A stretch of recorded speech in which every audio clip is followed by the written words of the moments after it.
अंकिता का बाप इसको एक टर्निंग पॉइंट पर लाकर खड़ा कर देता है और बिल्कुल ऐसा दिखाता है कि देखो, मुसलमानों ने, मुल्लों ने हमारी बेटी के साथ लव जिहाद वाला काम करा, हमारी बेटी को पटाने की कोशिश करी, जब नहीं पटी तो जलाकर मार दिया।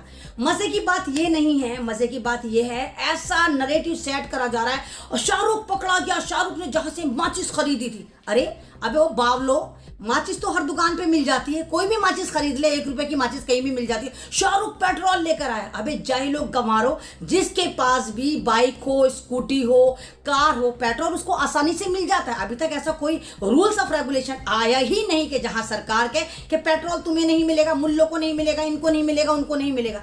मतलब इतने मुर्दा सबूत, इतने मुर्दा इल्जामात शाहरुख पर लगाए जा रहे हैं कि बस किसी भी तरह शाहरुख को फांसी पर लटका दिया जाए। तो मैं कहती हूं अगर शाहरुख गुनाहगार है तो उसको फौरन फांसी होनी चाहिए और सरकार को ऐसे ऐसे कानून बनाने चाहिए जहां पर कोई महिला या कोई लड़की जिसके साथ गलत होता है तो वहां पर एक ऐसा स्पेशल कोर्ट का गठन होना चाहिए कि जहां पर आप हाथ के हाथ उसको सजा दे सकें। दूसरी बात आप देखिए कि लगातार जिस तरह सोशल मीडिया पर कंपेन चलाया जा रहा है, बीजेपी के तमाम चवन्नी चोर नेता इसमें कूद चुके हैं क्योंकि मामला शाहरुख का है, शाहरुख का मतलब मुल्लों का है, मुल्लों का मतलब भारत में आप जिस तरह देखिए कि मुसलमानों की इन लोगों ने ऐसी तैसी कर रखी है, हर बात में मुसलमानों को दोषी करार दिया जाता है, कभी मुसलमानों की मसाजिद को टारगेट करा जाता है, कभी मुसलमान बच्चियों के बुरके नोचे जाते हैं, कभी मुसलमान युवकों की मॉब लिंचिंग करी जाती है, कभी मुसलमान बुजुर्गों की टोपी दाढ़ी नोची जाती है, उनको मारा जाता है। तो ऐसे माहौल में ये जो अंकिता वाला मामला है वो जानकर उठाया जा रहा है और अंकिता का बाप पहली नजर में दोषी नजर आता है, लेकिन ना मालूम वो कौन से लोग होते हैं, ना मालूम वो कौन सी पुलिस होती है, ना मालूम वो कौन से ऐसे कोर्ट होते हैं जिनको नजर नहीं आता। मतलब आम बेवकूफ आदमी भी तमाम के तमाम एविडेंस देखने के बाद बता सकता है कि अंकिता जो 95% जल गई थी लेकिन फिर भी चंगी मंगी बेड पर बैठी, जो बर्न वार्ड नहीं था। अंकिता का जो लास्ट स्टेटमेंट है वो बर्न वार्ड से नहीं है, वो नॉर्मल एक बेड पे चढ़ी बैठी है, वल्लभ आलम वो बेड उसके घर में ही रखा गया था या किसी छोटे टुच्चे मुच्चे अस्पताल में ले जाकर बिठा दिया गया था, क्योंकि बर्न वार्ड बहुत सेफ और सिक्योर होता है, वहां का सेटअप अलग होता है। लेकिन अंकिता जहां पर बैठकर इंटरव्यूज दे रही है वो बर्न वार्ड बिल्कुल नहीं था, यानी 95% जली हुई एक लड़की जो बिल्कुल सही बैठी है, जूड़ा उसने बांध रखा है, हाथों में हल्की फुल्की पट्टी है और वहां से उसको कहा जा रहा है कि 95% जल चुकी। अब अंकिता का जो बाप, जो मैं खुद कह रही हूँ कि वो गुटका गैंग का ब्रांड एम्बेसडर है, अखर तू, वो एक नया ड्रामा लेकर आया। वो कह रहा है कि नहीं, अंकिता ने झूठ बोला, वो 19 साल की नहीं, वो मेरी बेटी छोनी कक्की थी, वो तो खुद नहीं पता, उसको तो 16-17 साल की थी, शाहरुख ने उसको पटाया था। यानी कि देखिए नीचता की हद देखिए कि अपनी बेटी को तूने सोशल मीडिया पर लाकर पूरा वायरल कर रखा है।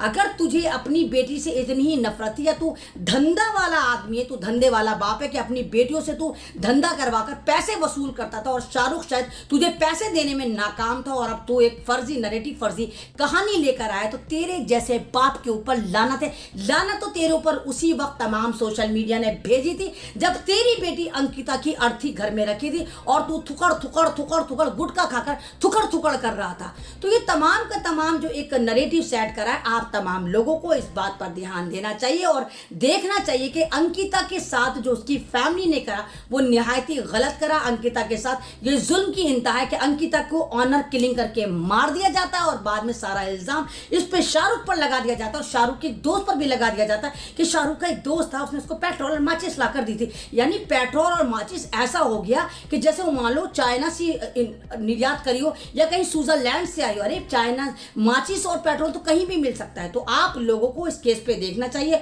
और जितनी ज्यादा अंकिता के लिए आवाज उठा सकते हैं उतनी उठानी चाहिए। और मैं फिर कहती हूँ अगर शाहरुख वाकई मुजरिम है तो शाहरुख को सजा होनी चाहिए, लेकिन शाहरुख कहीं से कहीं तक मुजरिम नजर नहीं आता क्योंकि ना बिस्तर जला, ना वो जिस विंडो से उसने पेट्रोल फेंक कर आग लगाई थी, ना वो विंडो जली और जिस पे फेंक कर लगाई थी अंकिता पे, ना अंकिता जली। अंकिता के बाल बिल्कुल सेफ, अंकिता जूड़ा बांध कर बैठी हुई है और आराम से पता नहीं कौन से कमरे में बैठ के, कौन से बिस्तर पर बैठ के अंकिता से फर्जी स्टेटमेंट दिलवाया गया और बाद में अंकिता को इसके बाप ने और इसके पूरे खानदान ने ना मालूम किन लोगों की मदद से कहां से पैसा लिया, आरएसएस से लिया, किससे लिया, हिंदू वायु सेना से लिया, किससे लिया, अपनी बेटी को कत्ल कर दिया। ये एक निंदनीय घटना है, इस पर तमाम लोगों को बोलना चाहिए और सोचना चाहिए। दुनिया की हर खबर देखने के लिए सस्ता मीडिया को सब्सक्राइब करो और साथ में बेल आइकन को दबाएं ताकि लेटेस्ट वीडियो सबसे पहले आप तक। अस्सलाम वालेकुम, मैं ऐमन रिजवी आपके साथ दिल्ली से जुड़ी हूँ। आपको लेकर चलती हूँ एक महीने पीछे। जैसे आपको याद होगा, एक अंकिता नाम की लड़की को मार दिया जाता है और इल्ज़ाम लगाया जाता है कि शाहरुख जो मुसलमान है, लव जिहाद का एंगल फिट करा जाता है। और मैंने भी इस पर वीडियो बनाई थी और कहा था कि अगर वाकई ही शाहरुख ने उसको जलाकर मारा है तो शाहरुख को भी जलाकर मार देना चाहिए। कड़ियाँ खुलती गईं, राज खुलते गए, इन्वेस्टिगेशन होती गई। आप ये देखिए, अंकिता का बाप जो सरासर इल्ज़ाम लगा रहा था कि वो जानता ही नहीं कि शाहरुख कौन है और 10 दिन से अंकिता को परेशान कर रहा था। जब पता चला तो जब उनके घर में खूब छान पटक हुई तो शाहरुख का मोबाइल, यानी शाहरुख के नाम पर एक मोबाइल मिला जो शाहरुख ने अपनी गर्लफ्रेंड अंकिता को गिफ्ट करा था। यानी कि ये जो उनकी शनासाई थी वो 1-1.5 साल से ज़्यादा थी, जिसको 10 दिन बताया जा रहा था। जनाब, कमाल तो यहाँ हो जाता है जब अंकिता का बाप एक गुटखा गैंग का एम्बेसडर बनके थुकड़ करके मीडिया को इंटरव्यू देता है, और उस वक्त देता है जब अंकिता का जनाजा या अर्थी जो है घर में रखी हुई होती है। आप खुद बताइए, अगर आपका कोई अपना, आपकी बेटी, आपकी लखते जिगर नूरे नज़र मार दी जाती है, कत्ल कर दी जाती है, जनाब, खाना बहुत दूर है, खाना तो इंसान खाना नहीं खाता, वो जनाब गुटखा गैंग अखार्थू यानी गुटखा तक वो त्याग नहीं पाया। जाहिर सी बात है, कैसे त्याग था? क्योंकि अंकिता की ऑनर किलिंग करी गई। क्योंकि मैंने आपको पहले भी वीडियो में बताया कि अंकिता को जो बताया जा रहा है, इल्ज़ाम लगाया जा रहा है कि शाहरुख रात को आता है, पेट्रोल लेता है, माचिस लेता है, अंकिता जहां सोई होती है बैक साइड में जाता है, विंडो से फेंकता है और अंकिता को मार देता है। जनाब, उस विंडो की फोटोज़ हैं, वीडियोज़ हैं, विंडो नहीं जली हुई, अंकिता का बिस्तर भी नहीं जला हुआ। और जनाब, कमाल की बात ये, अंकिता जिसको बताया जा रहा है 95% जल गई थी, अंकिता के बाल क्यों नहीं जले? आपको शायद पता है, जितनी भी लड़कियां हैं, औरतें हैं, उनको धूप में खास तरह के रूल्स ऑफ रेगुलेशन बताते हैं ब्यूटिशियन कि अगर आप अपने बाल को सिक्योर करना चाहती हैं तो आप अपने बालों को कवर करके धूप में निकलते वक्त कवर करें ताकि वो झुलसे ना। तो ये कैसे मुमकिन है कि अंकिता, जिसकी बॉडी 95% जल चुकी थी, उसके बाल बिल्कुल सही सलामत थे? नंबर 2, अंकिता जो 95% जली हुई थी वो आराम से बैठी हुई लगातार इंटरव्यूज दे रही थी। और तो और कमाल की बात है, बर्न वार्ड जो होता है वो बहुत क्रिटिकल होता है और वहाँ पर बहुत ज़्यादा स्मेल, बहुत ज़्यादा गंदी बदबू आती है, क्योंकि जब चमड़ी जलती है तो बहुत गंदी बदबू आती है। लेकिन जो पुलिस वाले अंकिता का बयान रिकॉर्ड करना चाहते हैं, जनाब, ना तो उनके मुंह पर मास्क होता है, ना कोई कपड़ा होता है, ना रुमाल होता है। आराम से मस्ती में जाकर वो उसका इंटरव्यू लेकर आते हैं, या कहिए आखिरी स्टेटमेंट। इंटरव्यू इसलिए बोला कि वाकई पुलिस वाले इंटरव्यू ही लेने गए थे। कहने का मतलब यह कि इस केस में पूरे के पूरे झोल हैं। अंकिता अपने लास्ट स्टेटमेंट में कहती कि हाँ, शाहरुख आया था और उसने लाल शर्ट या नीली शर्ट पहन रखी थी।